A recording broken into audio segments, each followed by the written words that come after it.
esse assunto que nos foi aqui sugerido, que é justiça divina, pandemia, transtornos e preconceitos. Vamos conversar um pouco, sem nos ater especificamente a uma ou outra palavra, mas vamos conversar sobre essa ideia e, óbvio, começando pela primeira estrutura da proposta que nos fizeram, que é justiça divina. Entender esse aspecto da justiça divina. E vamos começar, refletindo um pouco sobre esse divino, ou seja, sobre Deus. Porque quando falamos justiça divina, é preciso que nós tenhamos em mente a figura do Criador, a figura de Deus. Porque a forma que nós entendermos Deus, ou da maneira que nós concebermos Deus, será a forma de nós concebermos também a justiça dele advinda. Se para nós Deus é um justiceiro, a justiça divina será justiceira. Se para nós Deus é amoroso, a justiça divina será amorosa. Então é preciso que entendamos como nós percebemos Deus, para percebermos a ideia da justiça de Deus, a ideia da sua justiça. E esse foi um cuidado que Kardec teve quando, iniciando o Livro dos Espíritos, ele traz justamente como primeira pergunta: que é Deus? Tentando nos mostrar que sem um entendimento desse conceito para Deus, ficaria difícil entendermos a sua própria justiça. E os espíritos responderam a essa pergunta muito bem formulada, sem um artigo definido, que é Deus. Ele não perguntou o que é e nem quem, sem o artigo definido, que é Deus. Como que, querendo uma definição muito simples, muito apropriada ao nosso nível evolutivo. E os espíritos respondem: é a inteligência suprema do universo, causa primária de todas as coisas. A resposta dada pelos espíritos nos traz um sentido de uma inteligência suprema. Essa inteligência suprema é aquele que tudo sabe. É aquilo que a Teodiceia chama de onipotência, onisciência. É aquele que tudo sabe. É aquele que tem o poder supremo. Essa é a figura trazida pelos espíritos. Não trouxeram aquela ideia arraigada em muitas pessoas de um Deus severo, de um Deus punitivo, de um Deus vingativo. Não trouxeram a ideia do Senhor, aquele Senhor dos exércitos, o El Shaddai, da figura hebraica, nem o Elohim. Trouxeram a ideia de, pura e simples, a inteligência suprema. E quando perguntaram como nós poderíamos buscar as demonstrações da existência de Deus, eles disseram para que observássemos as suas obras e verificássemos nelas a inteligência constante. Então eles disseram: podereis entender ou buscar as provas da existência de Deus num axioma, num ditado, que aplicais às vossas ciências. Não há efeito sem causa, e se o efeito é inteligente, a causa só pode ser inteligente. Então ali os espíritos vão nos mostrar essa ideia de um Deus inteligente, de um Deus soberano, mas um Deus bem dentro daquilo que Jesus nos trouxe, o Deus bom. O Deus bom, que Jesus, diferentemente dos outros hebreus que colocavam na figura de Deus ou para Deus uma ideia de Senhor, no sentido, digamos, duro da palavra, El Shaddai, o Senhor Todo-Poderoso, ou o Senhor dos Exércitos, Jesus utiliza uma outra expressão. Ele usa a expressão Abá. Abá. Abá significa paizinho, significa papai. Vejamos como Jesus foi se referir a Deus, chamando-o por papai. não mais pelo Senhor dos Exércitos, mas papai.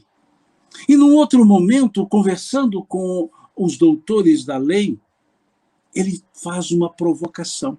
O evangelista Lucas nos relata isso no capítulo 11 do seu evangelho, Jesus dizendo: quem de vós, se porventura vossos filhos vos pedirdes um pão, dará uma pedra? Quem de vós, se porventura vossos filhos vos pedirdes um peixe, dará uma serpente?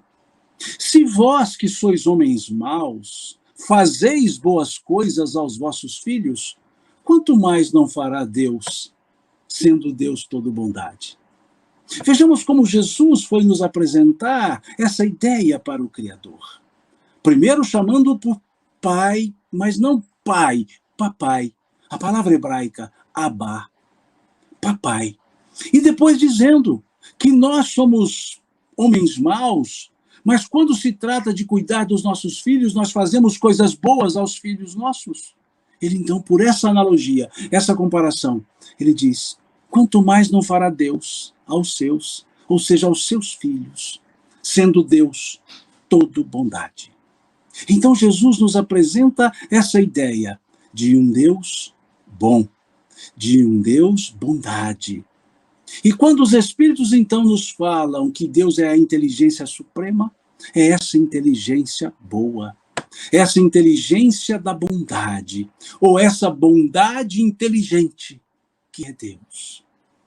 Se olharmos a questão número 13 do Livro dos Espíritos, nós veremos os Espíritos trabalhando uma ideia proposta por Kardec, os atributos da divindade. E dentre os atributos da divindade, Deus ser eterno, imutável, único, onipotente, onisciente, foi colocado: Deus é soberanamente justo e bom. Justo e bom, um atributo da divindade, sem o qual não seria a divindade. Então Deus é soberanamente justo e bom.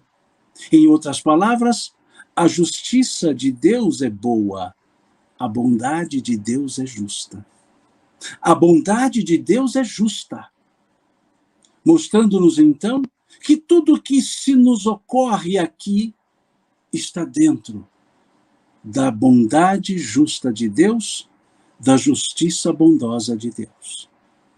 É essa figura fundamental que nós precisamos ter em mente para podermos falar de justiça divina. É preciso entender esse divino, esse Criador, esse Senhor da vida, que nos deu a vida, que nos criou simples e ignorantes, como nos falam os Espíritos na questão de número 115 do Livro dos Espíritos. Criou-nos simples e ignorantes, unos, indivisíveis, por isso simples. Somos um ser uno, simples, elemento simples, não composto por nada. Somos uma unidade. E ignorantes, ou seja, não conhecemos as coisas quando fomos criados. Não conhecíamos quando fomos criados. Deus então nos cria, e nos coloca, ou coloca em nós, uma das suas essências. Deus nos cria simples e ignorantes, mas nos cria com a inteligência necessária para o aprendizado, para o crescimento. Se olharmos a questão 76 do Livro dos Espíritos, nós veremos a pergunta: que definição pode se dar dos espíritos? E os espíritos respondem: são os seres inteligentes da criação. São os seres inteligentes da criação. A questão número 1 nos fala: Deus é a inteligência suprema. Inteligência, substantivo. Questão 76 são os seres inteligentes da criação. Inteligente, adjetivo. Quando se refere a Deus, os espíritos colocam o substantivo inteligência, porque Deus é o substantivo em tudo. Deus é a bondade, Deus é a misericórdia, Deus é a inteligência. Mas quando se refere a nós, os espíritos, Eles colocam essa característica na forma de qualidade, de adjetivo, inteligente. Os espíritos não disseram que nós somos as inteligências, nos disseram que nós somos os seres inteligentes. Ou seja, o que é um adjetivo? É a partícula derivada de um substantivo que dá qualidades a um sujeito. O adjetivo é uma qualidade que advém de um substantivo. O adjetivo bom é a qualidade que advém da bondade. O adjetivo inteligente é a qualidade que advém da inteligência. Se Deus é a inteligência suprema, a qualidade dessa inteligência, Deus colocou-a em nós. Quando então definiram os espíritos sobre nós mesmos, que nós, os espíritos, somos os seres inteligentes da criação. Inteligência em Deus significa a perfeição. Inteligentes em nós significa a perfectibilidade. O que é perfectibilidade? A capacidade de se aperfeiçoar. Perfectível é aquilo que se pode aperfeiçoar. Então, nós, os espíritos, somos os seres perfectíveis. Podemos nos aperfeiçoar, podemos nos melhorar, podemos evoluir. Por isso Deus nos criou, então, simples e ignorantes. Esse ignorar é o mesmo que dizer, temos a capacidade de aprender. Aprendemos e vamos crescendo, vamos evoluindo, vamos nos desenvolvendo. E tudo isso dentro da justiça de Deus, da lei de Deus. Da lei de Deus. E espíritos que somos, gradativamente vamos crescendo. E encarnamos, chegamos aqui na Terra. E conforme nos falam os espíritos, na questão 132 do Livro dos Espíritos, nós estamos encarnados com a finalidade de progredir. Qual a finalidade da encarnação dos espíritos? É a pergunta 132. E os espíritos respondem: Deus vos impõe a encarnação com a finalidade de vos fazer progredir. De vos fazer progredir. Em outras palavras, só estamos na Terra encarnados com um propósito: progredir. Progredir. Tudo o que aqui nos acontece nos leva, pela reflexão do fato, a crescer. Até as adversidades, até as apreensões, os receios, os transtornos, tudo, se entendido, pode nos levar a crescer. Porque estamos na Terra para um exercício material em favor do nosso crescimento. Aqui nós exercitamos o nosso arbítrio para o nosso crescimento. É a finalidade de encarnarmos. Deus nos criou espíritos para o mundo espiritual, mas nos deu exercício para o nosso próprio crescimento, o exercício das nossas próprias escolhas, das nossas próprias vontades, das nossas próprias ações, o livre-arbítrio. O livre-arbítrio, que dentro de uma lei de causa e efeito, vai nos mostrando que tudo que ocorre tem causa, e tudo que fazemos gera efeito. É a dinâmica da vida, é a dinâmica da existência aqui na Terra. Essa existência corporal, somos espíritos em experiências materiais, e não seres materiais em experiências espirituais. Somos esses seres espirituais, criados por Deus e imortais. Imortais. É uma das características, é um dos elementos fundamentais para entendermos a vida espiritual, a imortalidade. Somos seres imortais. A nossa vida não começou no berço. A nossa vida não termina no túmulo. Nossa vida começou quando Deus nos criou, que dizem os espíritos, se perde na própria eternidade do tempo. Deus jamais deixou de criar espíritos. Questão 80 do Livro dos Espíritos. Questão 80 do Livro dos Espíritos. Jamais deixou de criar espíritos. Então, nossa criação teve um momento. E naquele momento que fui criado simples e ignorante. E é bom que eu abra um parêntese para explicar essa ideia do simples. A palavra simples é só buscarmos o entendimento da física. O elemento simples é aquele elemento que não pode ser decomposto. Quando o elemento pode ser decomposto, ele é chamado elemento composto, ou seja, ele se compõe de partes. E quando é um elemento simples, ele não é composto de partes, ele é uno. Então, o espírito que somos uno. Nós somos uma individualidade. Por isso a palavra simples. Não é o simples no sentido de contrário a complexo. Não, é simples no sentido contrário a composto. Elemento simples, elemento composto. Então, nós fomos criados simples, ou seja, um só ser. Não se divide o espírito. Somos um simples, um elemento simples. E ignorantes é porque Deus nos deu a condição de aprendermos. Porque se Deus já nos tivesse criado sabendo tudo, que mérito nós teríamos do conhecimento que dizemos envergar? Mas nós mesmos construímos o nosso conhecimento. Nós mesmos construímos a nossa vida. Por isso, ignorantes, no início, para desenvolver o aprendizado, o conhecimento. Fecha o parêntese. E voltamos a essa ideia, então, imortais. Imortais. E por que é importante entendermos essa imortalidade? Para que possamos entender os acontecimentos da vida material. Porque nós não somos seres materiais, nós somos seres espirituais. Enquanto na matéria somos afetados pelos acontecimentos materiais. Mas, uma vez no mundo espiritual, a realidade se amplia, a visão se amplia, e a vida material passa a ser apenas um momento da nossa própria vida.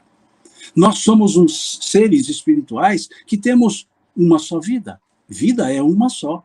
Nós temos várias encarnações, mas todas pertencem ao mesmo Espírito. É o item 9 do capítulo 7 do livro Céu e Inferno. Capítulo 7, item 9 do livro Céu e Inferno. Nós temos várias encarnações e as reencarnações são solidárias entre si porque pertencem ao mesmo Espírito. Então eu sou o mesmo Espírito encarnado várias vezes. O mesmo Espírito. E espera-se que em cada encarnação um pouco melhor. Espera-se, mas sempre o mesmo Espírito. Essa é a imortalidade. O que nós chamamos de vida nada mais é do que a encarnação. Essa sim, começa no berço, termina no túmulo. Mas a vida não. A vida é imortal. Somos seres imortais. Para que olhemos os acontecimentos da vida corpórea, circunscritos à vida corpórea, que reverberam na vida espiritual, mas são da vida corpórea, a vida material, a vida na Terra. Estamos aqui com esse propósito: evoluir. Seja pelas escolhas boas, seja pelas consequências das escolhas ruins. Mas nós podemos aprender. As adversidades são como indicadores para nos dizer que algo não está bem feito.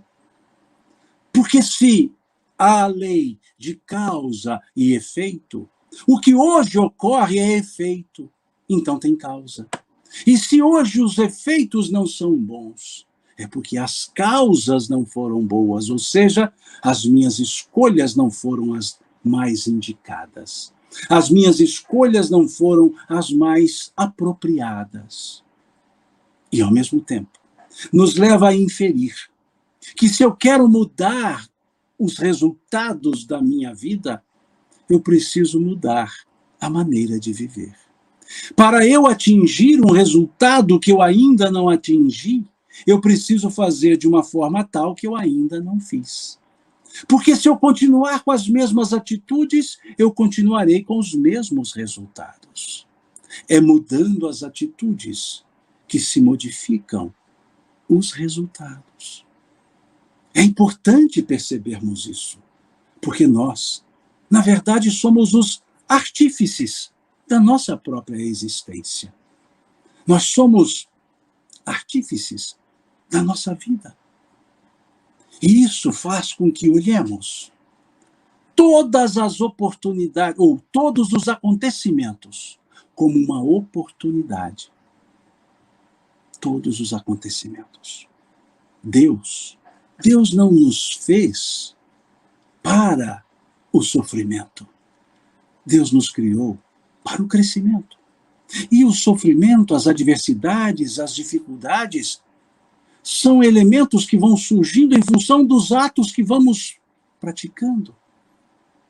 E aí é importante observarmos essa ideia da vida que não começou no berço, porque mostra-nos que essa encarnação traz consequências das encarnações anteriores. Fatos ocorrem por decorrência de escolhas, atitudes de encarnações anteriores. Fatos ocorrem em função de escolhas que fazemos como provas para essa encarnação. E é preciso que olhemos então essa justiça de Deus com esse olhar da bondade de Deus. As leis de Deus são boas, são leis para a nossa felicidade, conforme vemos na questão 614 do Livro dos Espíritos. 614. Quando lá se pergunta aos espíritos o que se entende por lei natural, e os espíritos respondem: é a lei de Deus, única e verdadeira para a felicidade do homem, do ser humano. Ela lhe indica o que deve ou não deve fazer, e o homem só é infeliz quando dessa lei se afasta. Vejamos que primor de resposta dada pelos espíritos. É a lei de Deus, única e verdadeira para a felicidade do ser humano. Essa lei indica-nos o que nós devemos ou não devemos fazer. Ela não nos proíbe de fazer. Ela indica o que devemos ou não devemos fazer. E acrescentam que só somos infelizes porque nos afastamos dessa lei de Deus. Não é Deus que causa a infelicidade. Somos nós nos afastando dessa lei de Deus, negando essa felicidade proporcionada pelas leis de Deus. E onde estão? Ou onde está escrita essa lei de Deus? A questão 621 do Livro dos Espíritos. É justamente a pergunta 621. Onde está escrita a lei de Deus? E eles respondem: na consciência. Mostrando-nos que a felicidade é um estado de consciência, que a infelicidade é um estado de consciência. O prefixo in, negação, nega a felicidade, afasta-se da consciência, da lei de Deus. E todos os atos contrários à boa consciência, contrários à lei de Deus, geram consequências reparadoras, necessárias de reparação, que nos leva ao artigo 16, ou item 16 do capítulo 7 do livro Céu e Inferno, que nos fala da necessidade de expiação, reparação, arrependimento. Aliás, na ordem arrependimento, reparação e expiação. Para nos mostrar que essas leis de Deus, justas e boas, estão aqui na consciência de cada um de nós. e que nós podemos agir dentro dessas leis, respeitando essas leis ou tentando contrapô-las. E quando nós tentamos contrapor essas leis de Deus, nós nos afastamos dessa felicidade, dessa questão interior, desse reino de Deus que Jesus nos trouxe, nos mostrou. Lá no capítulo 13 do Evangelho de Mateus, quando ele vai nos falar das parábolas do reino, a parábola do joio e do trigo, a parábola do semeador, a parábola da pesca das redes, assim dizendo, a parábola do fermento, a parábola da pérola, falando-nos nessas parábolas de interiorização. Quando ele dizia, o reino de Deus, o reino dos céus, é semelhante a um homem que semeou a boa semente, ou que foi ao mar e jogou a rede, ou que encontrou uma pérola, ou que uma mulher que colocou o fermento na massa. Todos esses exemplos de parábolas, em parábolas, falam de interioridade. Onde se planta uma semente dentro do sulco, onde se pesca um peixe dentro da água, onde age um fermento dentro da massa, onde se encontra uma pérola dentro de uma ostra. Interioridade. Quando Jesus vai nos dizer, o reino de Deus não vem com aparências exteriores, pois o reino de Deus está dentro de vós, ou entre vós, em outras traduções. Mostrando-nos, então, que é preciso que façamos essa busca interior, pois a plenitude do ser está na consciência, está nesse autoconhecimento. E nesse sentido de entender a dinâmica da vida, entender esse funcionamento da existência dentro da lei de Deus, da justiça divina, que é boa.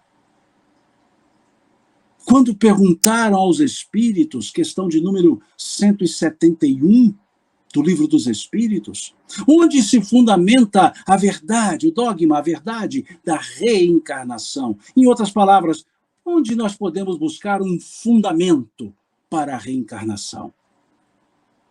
E os Espíritos responderam, na justiça de Deus e na revelação. E acrescentaram, pois um bom pai sempre deixa abertas as portas para o arrependimento dos seus filhos. Em outras palavras, estão dizendo que a cada reencarnação é uma nova porta que Deus abre para que possamos viver, reviver, melhor dizendo, para que possamos refazer os nossos atos, para que possamos reconstruir os nossos destinos, pois a justiça de Deus, ela nos dá oportunidades para que reparemos os nossos atos, para que refaçamos os nossos atos. A justiça de Deus não é punitiva. A justiça de Deus não é coercitiva. A justiça de Deus é educativa. A justiça de Deus soergue o caído. A justiça de Deus abre oportunidades. Não isenta das responsabilidades, mas abre um vasto caminho de novas oportunidades para reconstruirmos a nossa existência, ou melhor, darmos novo rumo à nossa existência, à nossa vida. Esse é o aspecto que precisamos entender para a justiça de Deus. Porque muitos dizem, é a vontade de Deus que você sofra. Não é a vontade de Deus. A vontade de Deus é que nós cresçamos, mas na sua vontade, para que nós cresçamos, Ele nos deu a oportunidade, Ele nos deu os potenciais para crescer. Ele nos deu as condições para que aprendamos e cresçamos. Como disse Jesus, meu Pai não coloca fardos pesados em ombros fracos. Porque a força é proporcional ao fardo, porque nós escolhemos o gênero de provas que queremos no mundo material. É a questão 258A 259 também do Livro dos Espíritos.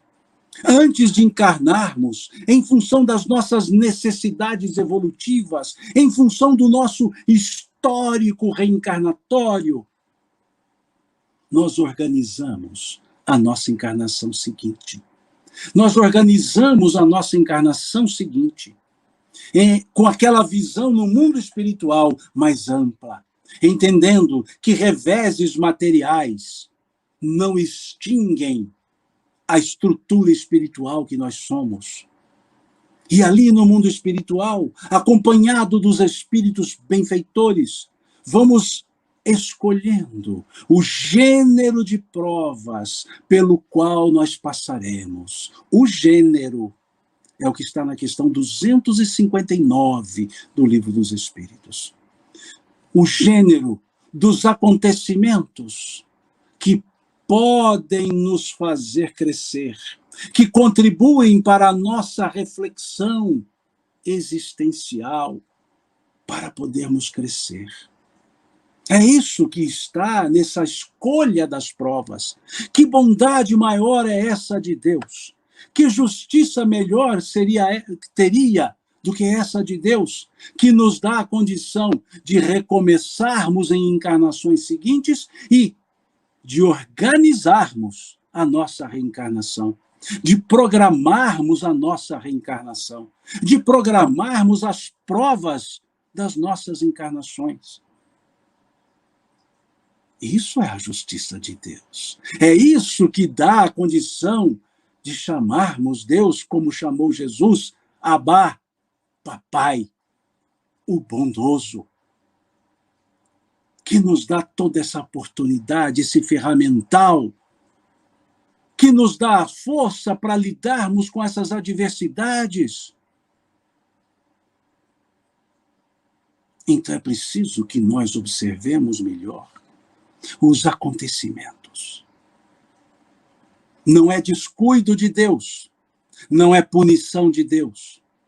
Faz parte de um conjunto coletivo de provas, conforme nos fala o Espírito Emmanuel, na questão 250 do livro O Consolador, quando Emmanuel nos fala das provas coletivas.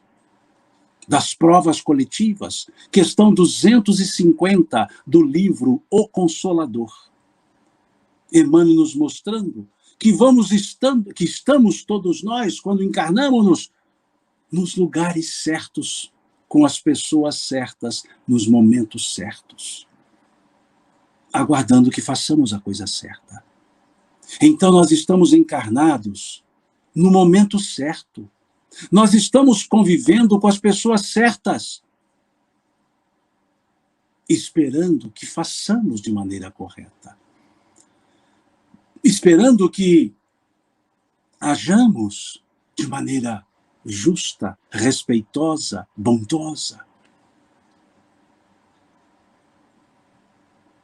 E lidar com as condições difíceis. Passamos nesse momento por situação difícil. Não há dúvida que esse momento pandêmico é um momento difícil na nossa existência corporal. É um momento de muita dificuldade, de cuidados na nossa existência corporal, mas é um momento educativo para a nossa existência espiritual. É um momento reflexivo para a nossa realidade espiritual. Não é o momento da alegria, não.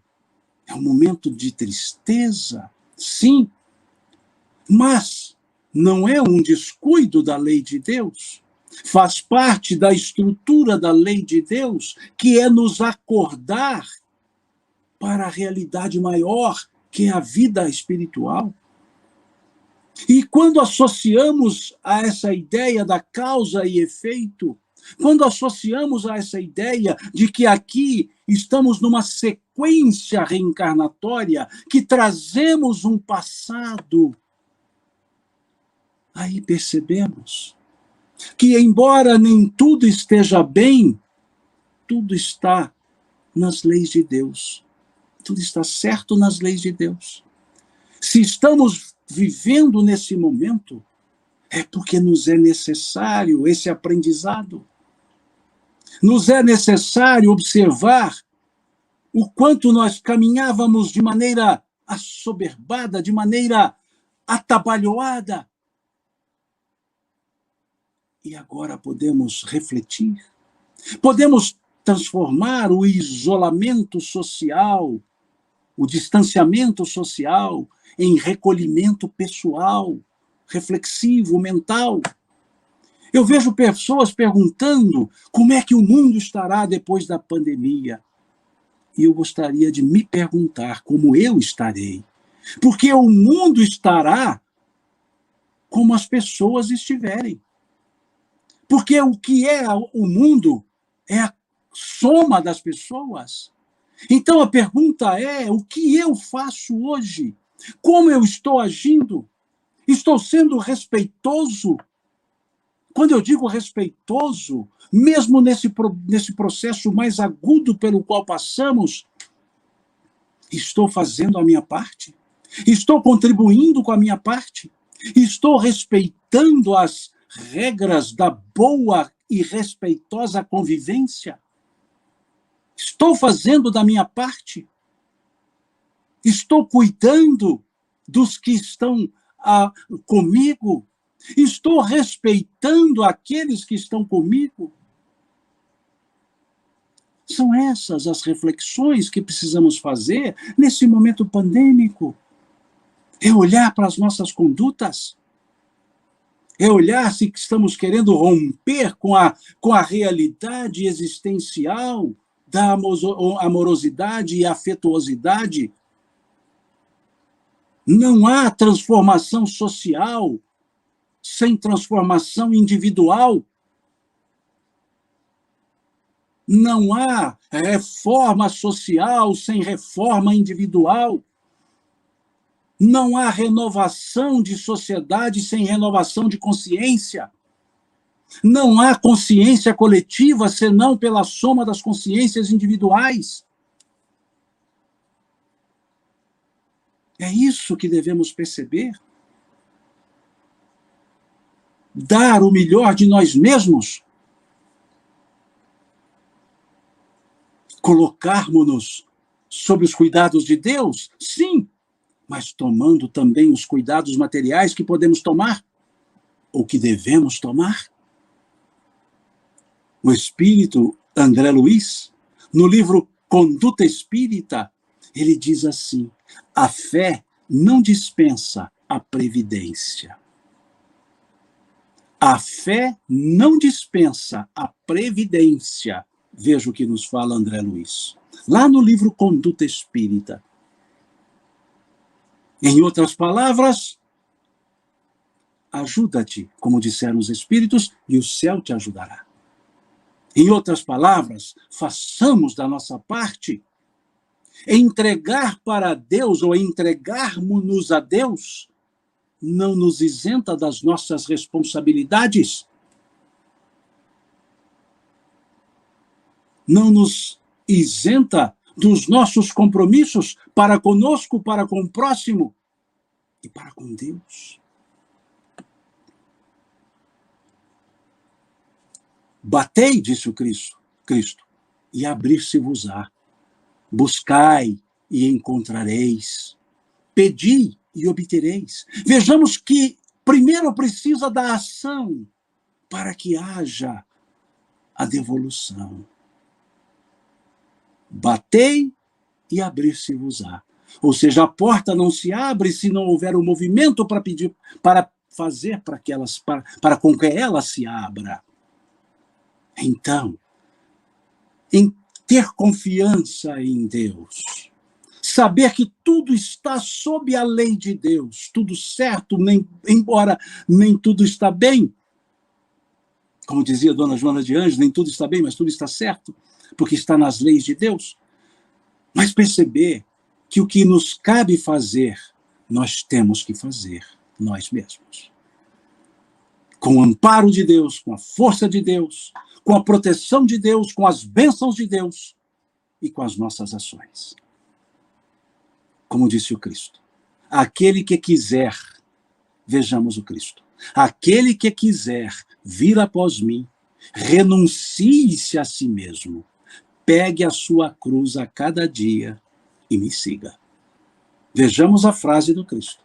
Aquele que quiser vir após mim, renuncie-se a si mesmo, pegue a sua cruz a cada dia e me siga.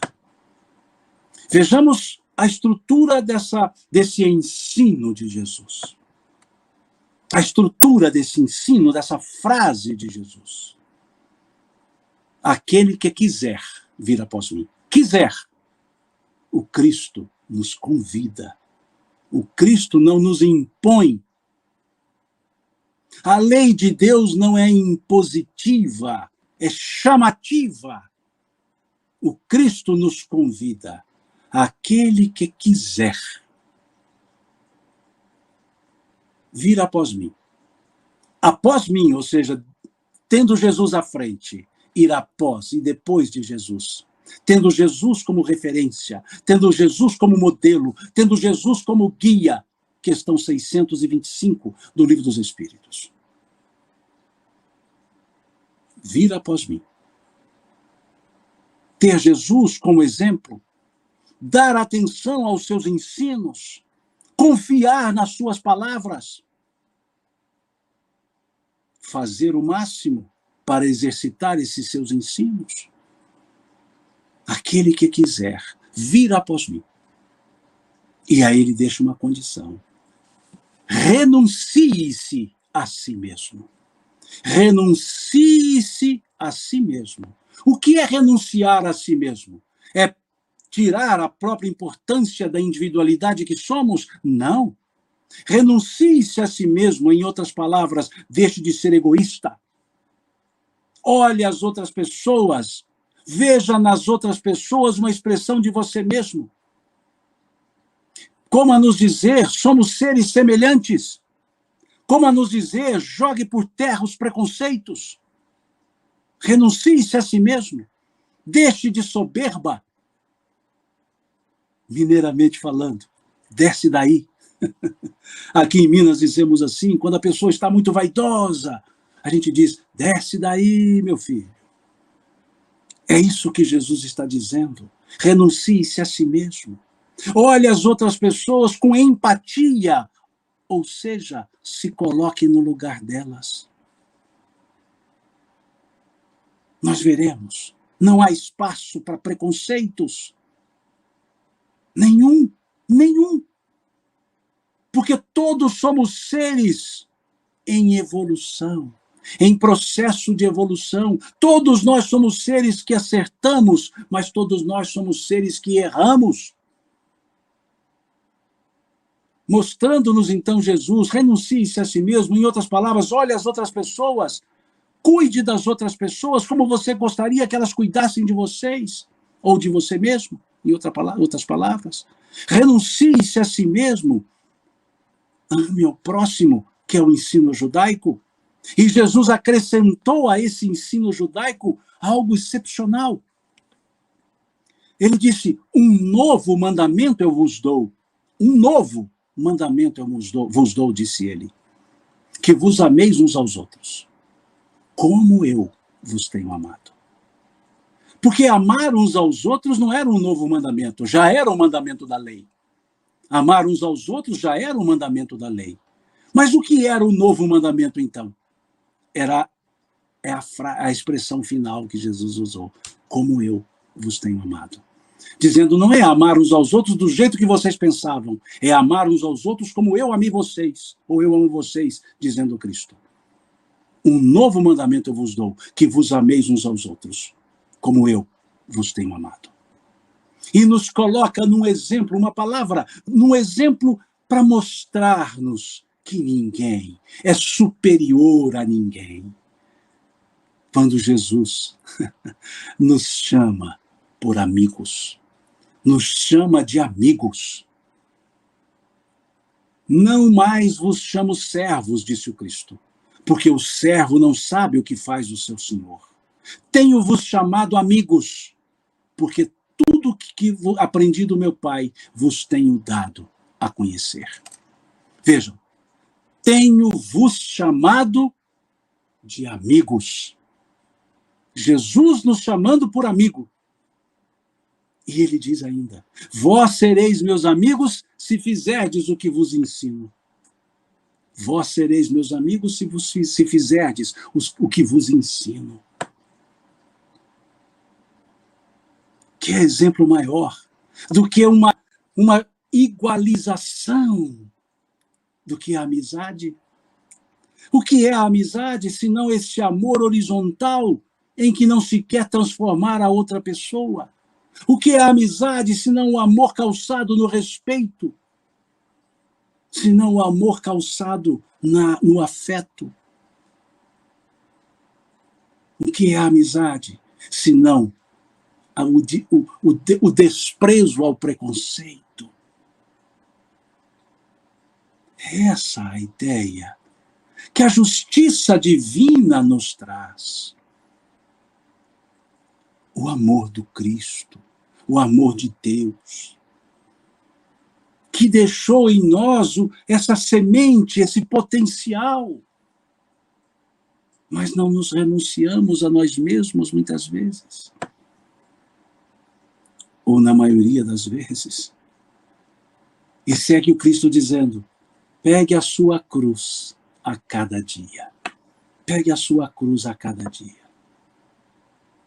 Mostrando-nos que nós não ficamos isentos das nossas responsabilidades. Nós temos que assumir as nossas responsabilidades, mas que gradativamente assim fazemos. Esse processo de melhoramento, de reforma íntima, não é uma nova construção, é uma reconstrução. É uma reforma. Quando fazemos uma reforma, nós mantemos o que está bom e consertamos o que está ruim. A reforma não é começar do zero, é recomeçar agora. Nesse processo de reforma íntima, podemos dizer, aceitemos a nossa parte sombra, mas façamos brilhar a nossa parte luz. Façamos brilhar a nossa parte luz. E aí perceberemos que os transtornos são, na verdade, indicadores de necessidade de mudança. Os aparentes transtornos são indicadores para dizer que as nossas ações não estão da maneira melhor, ou não estão sendo feitas, nossas ações, da melhor maneira. São como avisos indicando, muda, começa de novo, faça de maneira diferente. Como nos disse o Chico, embora ninguém possa voltar atrás e fazer um novo começo, qualquer um pode começar agora e fazer um novo fim. Agradecermos a oportunidade de estarmos encarnados, mesmo nesse momento difícil que estamos, que a humanidade já passou por outros momentos difíceis também no passado longínquo e no passado recente, e que estamos passando agora, em que amigos, conhecidos, vizinhos estão retornando ao mundo espiritual nesses desencarnes causados pelo ato de estar encarnado, mas causados por esse processo pandêmico. Lamentamos, entristecemos-nos, temos um sentimento de perda, sim, temos, porque é sim uma perda da convivência, uma perda da visualização, uma perda do afago, do afeto, do toque. É sim uma perda, Não é uma perda de propriedade, porque não somos proprietários de ninguém, mas é sim. Tanto é que os espíritos assim chamam. Basta olhar o capítulo 5 do Evangelho segundo o Espiritismo, quando eles colocam perda de entes queridos, perdas de entes queridos. Esse verbo perder, que alguns espíritas falam, não pode dizer perder. Não, esse verbo perder não é porque era proprietário, esse verbo perder é porque não se tem mais aqueles momentos. E isso precisa ser respeitado. Isso precisa ser considerado e respeitado. Ou seja, a tristeza alheia precisa ser respeitada, como a nossa tristeza precisa ser respeitada. É o momento da solidariedade afetiva. É o momento do envolvimento emocional e espiritual. É um momento que nos convida a degelar o coração, a aquecer os corações, a olhar o outro e perceber que a dor dele pode ser a minha, poderia ter sido a minha. É se puder oferecer a colaboração, que seja um Deus o abençoe, que seja um abraço, que seja um olhar, que seja apenas um olhar, mas que seja um olhar de respeito, um olhar compassivo. É hora de intensificarmos as nossas preces, não para pedir a Deus a isenção, mas para fortalecermos-nos uns aos outros, porque a prece nos dá forças. É hora de unirmos, mesmo que distantes, mas ficarmos juntos num propósito, unidos no propósito do bem, do soerguimento.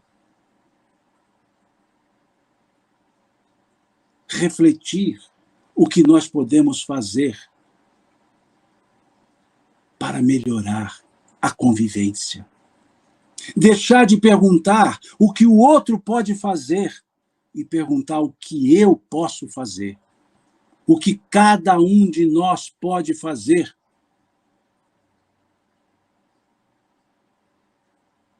É essa a pergunta.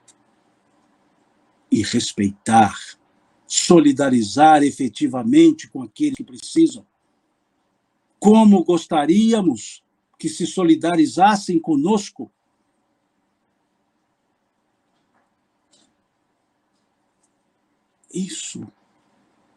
Isso faz parte da justiça divina, do amor divino, da bondade divina. Não há solidariedade sem empatia. Não há caridade sem empatia, sem saber se colocar no lugar do outro, pois é a empatia que permite-nos desenvolver a compaixão. Como dizia o apóstolo Paulo, chorai com os que choram, alegrai-vos com os que se alegram. Eu só me alegro com quem se alegra se eu me colocar no lugar dele. Eu só choro com quem chora se eu me colocar no lugar dessa pessoa. Ou seja, eu só sentirei a outra pessoa se eu tiver a empatia. Jesus, ao perceber o desamparo das pessoas em Betânia, naquele momento que Lázaro estava no sepulcro, e as pessoas chorando porque Lázaro estava no sepulcro, e Jesus sabendo que Lázaro dormia, ele chora. Chora porque estava triste? Não. Chora porque tinha receios sobre Lázaro? Não. Chora porque... Não. Chora porque se compadece com a tristeza alheia. Chora porque foi compassivo. Chora porque teve a compaixão, que não é a mesma coisa, não é sinônimo de pena, não é sinônimo de dó. Compaixão é o envolvimento do amor daquele que pode ajudar para com aquele que precisa ser ajudado. A compaixão é quando os amores se fundem, se unem. A compaixão é quando não há melhor e pior, há semelhantes. A compaixão é quando há o sentimento de uma pessoa cuidando de uma pessoa.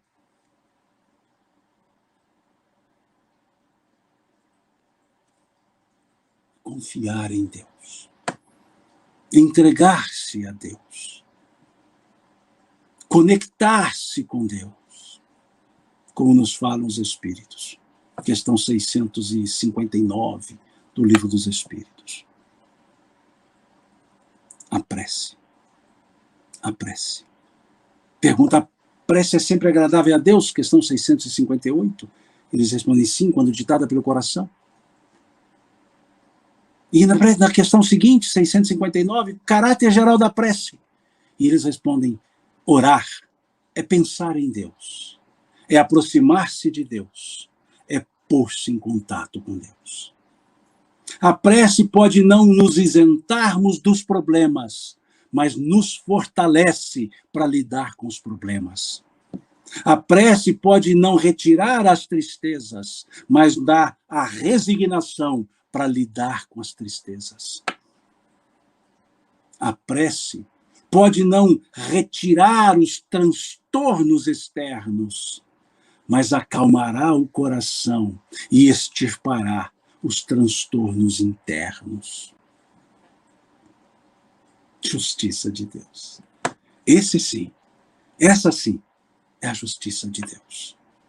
Como dizia o Chico, a justiça de Deus nunca vai além de onde está a própria misericórdia de Deus. Em outras palavras, a justiça e a misericórdia andam para e passo. Porque a justiça de Deus é boa, a bondade de Deus é justa. Pensemos nisso. Pensemos nisso. E ouçamos, não pelos ouvidos, ouçamos no íntimo do ser, no íntimo da consciência, aquelas palavras de Jesus, nos convidando. Vinde a mim, todos vós que estáis cansados e fatigados, e eu vos aliviarei.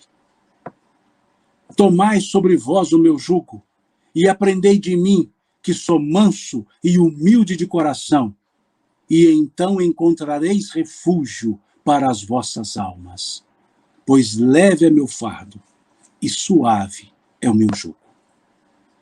Façamos isso. Dirijamo-nos ao Cristo. Abramos o nosso coração e a nossa mente. E sintamo-nos abraçados por esse amigo incondicional das nossas vidas, o Cristo de Deus. Mais uma vez eu agradeço ao pessoal do Espírito Santo, dessa primeira jornada espírita do Espírito Santo, pelo convite para estar aqui hoje com vocês. Agradeço por essa forma tão acolhedora com a qual vocês me receberam. E peço a Deus que abençoe a cada um de nós, que abençoe a cada uma das nossas famílias, e abençoe a vocês, os trabalhadores da causa espírita do Espírito Santo, nessa primeira jornada espírita do Espírito Santo, para que continue levando esses bálsamos advindos da mensagem do Cristo e esses esclarecimentos advindos da mensagem dos Espíritos. Muito obrigado a todos pela paciência de estar aqui ouvindo e mineiramente agradecendo. Deus lhes pague. Fiquem com Deus. Muito obrigado.